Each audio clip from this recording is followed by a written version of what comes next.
Hey guys, I was just waking up from a short nap.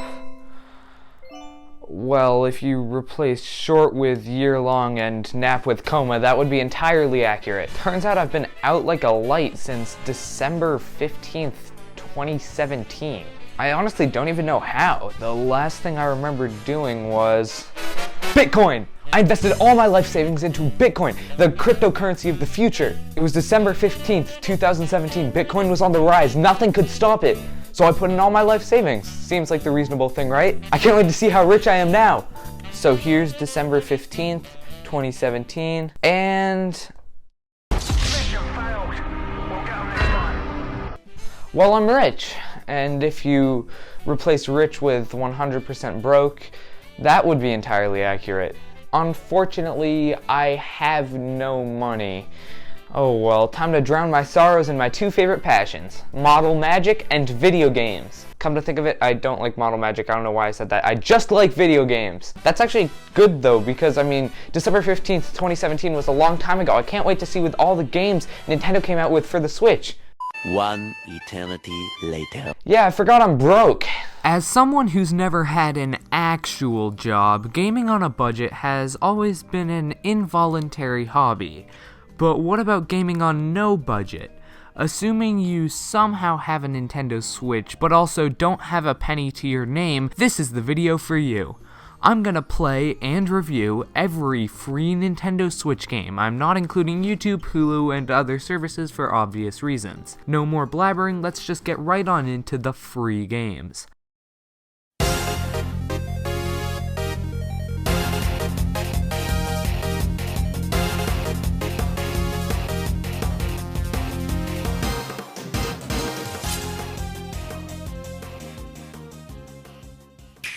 Starting up, we have Paladins. Hi-Res's take on a team-based shooter has a free-to-play model where you get a base set of heroes and can unlock more. You can increase your currency to buy new heroes or cosmetics with in-app purchases, but as you might have guessed, that won't be taken into account in this video. In terms of gameplay, Paladins strikes a very nice balance between pure gun skill and various strategic options. Using a preset card deck at the start of a match, you can customize the already diverse character selection, and there's a system of upgrades you can get mid-match, which leads to even some more additional strategy. A plethora of modes and an unlock system that never felt overly grindy leads to a fun shooter that has loads of replay value for a free game. Definitely worth a download if you're looking for a team-based or just any sort of shooter. Color Zen is a port of a mobile game by the same name. Starting off with the positives, I'd like to acknowledge that instead of overpricing the game now that it's on console like we've seen so many other developers do, the game is still free. I think $0 is a great price point for this game, and I want to extend a heaping help of kudos to the developer for understanding that. Now into the negatives. As I just said, I think $0 is a great price point for this game. It's a clunky port of a mediocre mobile game that isn't even being sold on the App Store anymore. The remake, subtitled Redux, is, but instead of porting that, they ported the original. This game isn't really fun, and personally, I don't think it's worth a download. In Dawn of Breakers, you play as Japan in your attempts to stop Japan from doing Japan. Well, I'm not gonna pretend like I know what I'm talking about. This game combined two of my least favorite things, anime and RPGs, so I'm definitely not really qualified to talk about it. However, what I played was clunky and felt like a cheap mobile game. Yup, that explains it. It's a gacha game on console. There's literally a better gacha game later on this list. I would not download this. Fortnite. Well, it had to be done at some point. I don't really hate Fortnite. I actually think it's a great example of free-to-play done right. Yeah, I saw that coming. Fortnite is a fun free-to-play— okay, I'll shut up. You know what this game is. In terms of content, there is not a single way to pay for extra content in this game, which is incredibly admirable, and is another way I think developer Epic Games directed this game towards newer, younger players. Personally, I think it's a bit too oriented towards worse players through its simple controls and lack of any gun customization, but I digress. To my knowledge, Fortnite is the only game ever to feature crossplay between the 3 big consoles, not to mention PC, mobile, and the fact that it's free. It's so incredibly easy to squad up with your buddies over crossplay. However, while in said crossplay matches, the Switch port can dip in frames and resolution, which is a mega bummer considering those are the same matches you're going to be going up against someone with a $1,000 gaming PC. Regardless, you can still get tons of enjoyment out of this free game, and chances are you already have it downloaded, but if you don't and are curious, it can be a blast while played with the right friends. I personally know a ton of people who refer to Brawlhalla as the poor man's Smash Bros, but that simply isn't the case. This game has a unique weapon system, which is what allows for the combos and such. It's got the same easy to learn, difficult to master thing as its Nintendo counterpart, and it's constantly getting free updates. You can buy premium currency called Mammoth Coins for cosmetics and extra gold with real cash, but you can lock every character on the large and varied roster through gold, which is something you can get in-game. It'll take a while, but it's still very appreciated. Now, I'm not saying it's better than Smash Bros, but for free, this game is a mega blast. And if you don't have Smash Bros, this is a must download. On top of that, it has Rayman. Take notes, Sakurai, I beg. Pokemon Quest is a trap, don't fall into it. The game was a blast for the first 30 minutes. I got so hooked into the gameplay loop of this thing that well... No.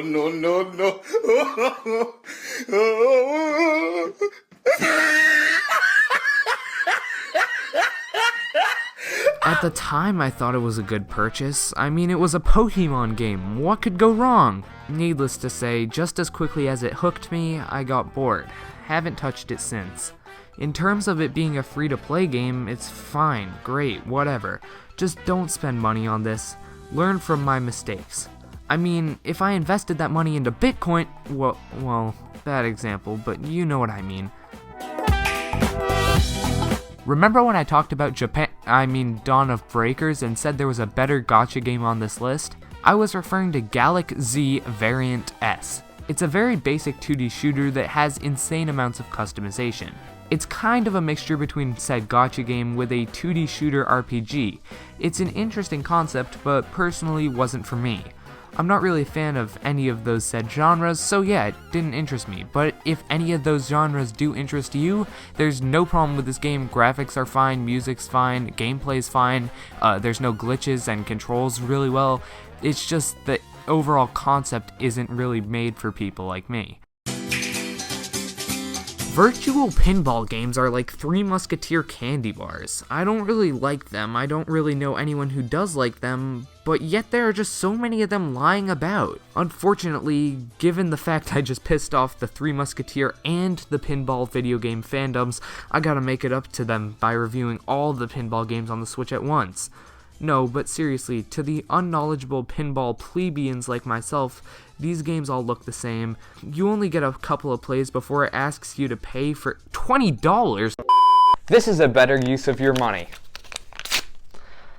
Oh, don't even pay attention to the fact that it's not a $20 bill. It's just a $1. I don't want to waste $20 for the skit. I just ripped a dollar bill in half. I need to go take a shower. Considering how much I liked Paladins, which was a strategic third-person shooter, you'd think I love Warframe. It's a massive, co-op focused action game brought to the Switch by the incredible Panic Button. I really wanted to like this game, but I just can't. I can't even dislike it.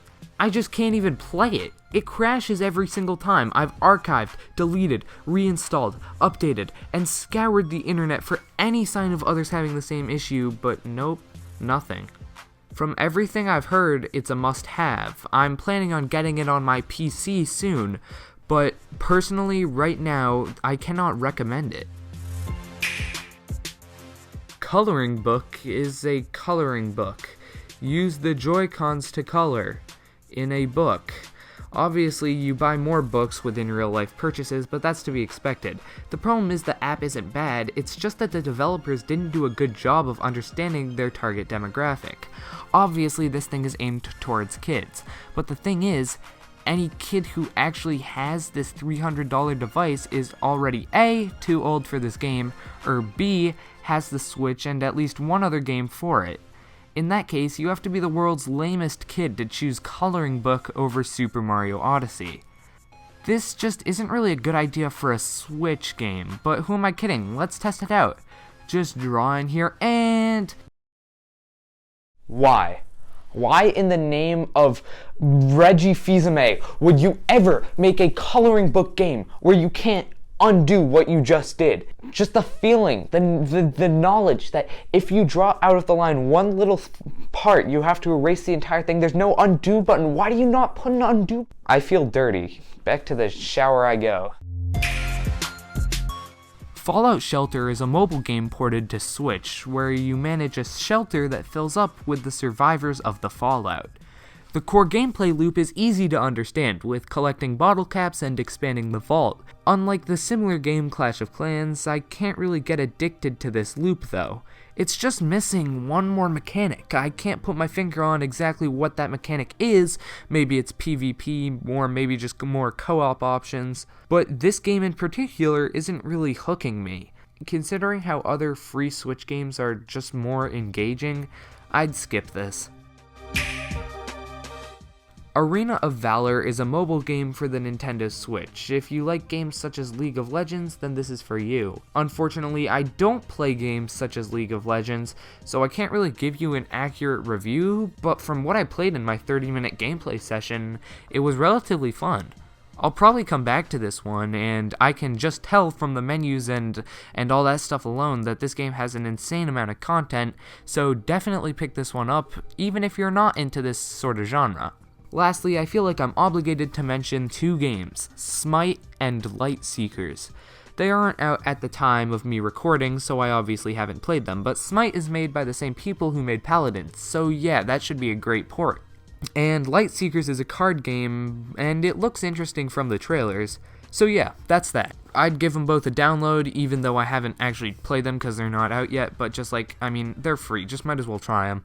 Well, I've determined that not all these free games are hits, but since there's so much variety and, well, content here for free, it should be enough to keep anyone, any video game fan of any genre, entertained for a while. You should be kept busy for at least... how long was I playing these games?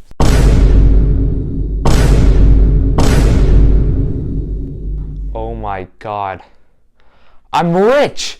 If time equals money, and I spent so much time playing these games, I'm basically Bill Gates. I'm gonna go on a spending spree. What could possibly go wrong? Once again, 1 can of Model Magic, please. Dude, you have to leave. But I have 150 hours in Fortnite! Dude, you can't buy Model Magic with Fortnite hours. Well, on top of being broke, I am now banned from Costco. But anyway, that takes us to the end of the video. So if you guys did enjoy the video, then there are a couple things you can do to help out the channel. One thing I should probably announce, because I haven't yet, is that I started up the channel membership program on the channel. That basically means, if you don't know, you can join the channel by pressing the join button down below. It should be next to subscribe. It costs $5 a month, and you get a myriad of different perks. No like new videos or anything, because I'm already worked a ton as is. I can't make extra videos on top of this, but you have like a little icon next to your name in the comments. You get exclusive community posts, and you guys, yes, you guys get to choose my concept trailers for each month. So if there's something you specifically like you really like Kirby and want me to make a Super Kirby Maker or something like that, that's your guys' choice now. There's more info if you just tap the join button down below. You can read the little description, then determine if you want to pay $5 a month. More than anything, it's just a way to support, and obviously don't do it if you don't want to. It's just like for those of you guys who really like the channel and want to take it to the next step, if that makes sense. Obviously, if you can't, that's fine. If you still want to help out but don't want to pay money, that's 100% fine. Clicking the box up there takes you to the first episode of UnderViewed. Clicking the little box right down there takes you to a random other video on the channel. It'll pop up. Clicking the box on my face makes you subscribe. Thank you all for liking, watching, subscribing, and whatnot. I'm Thomas from The Switched Up, signing off. Peace.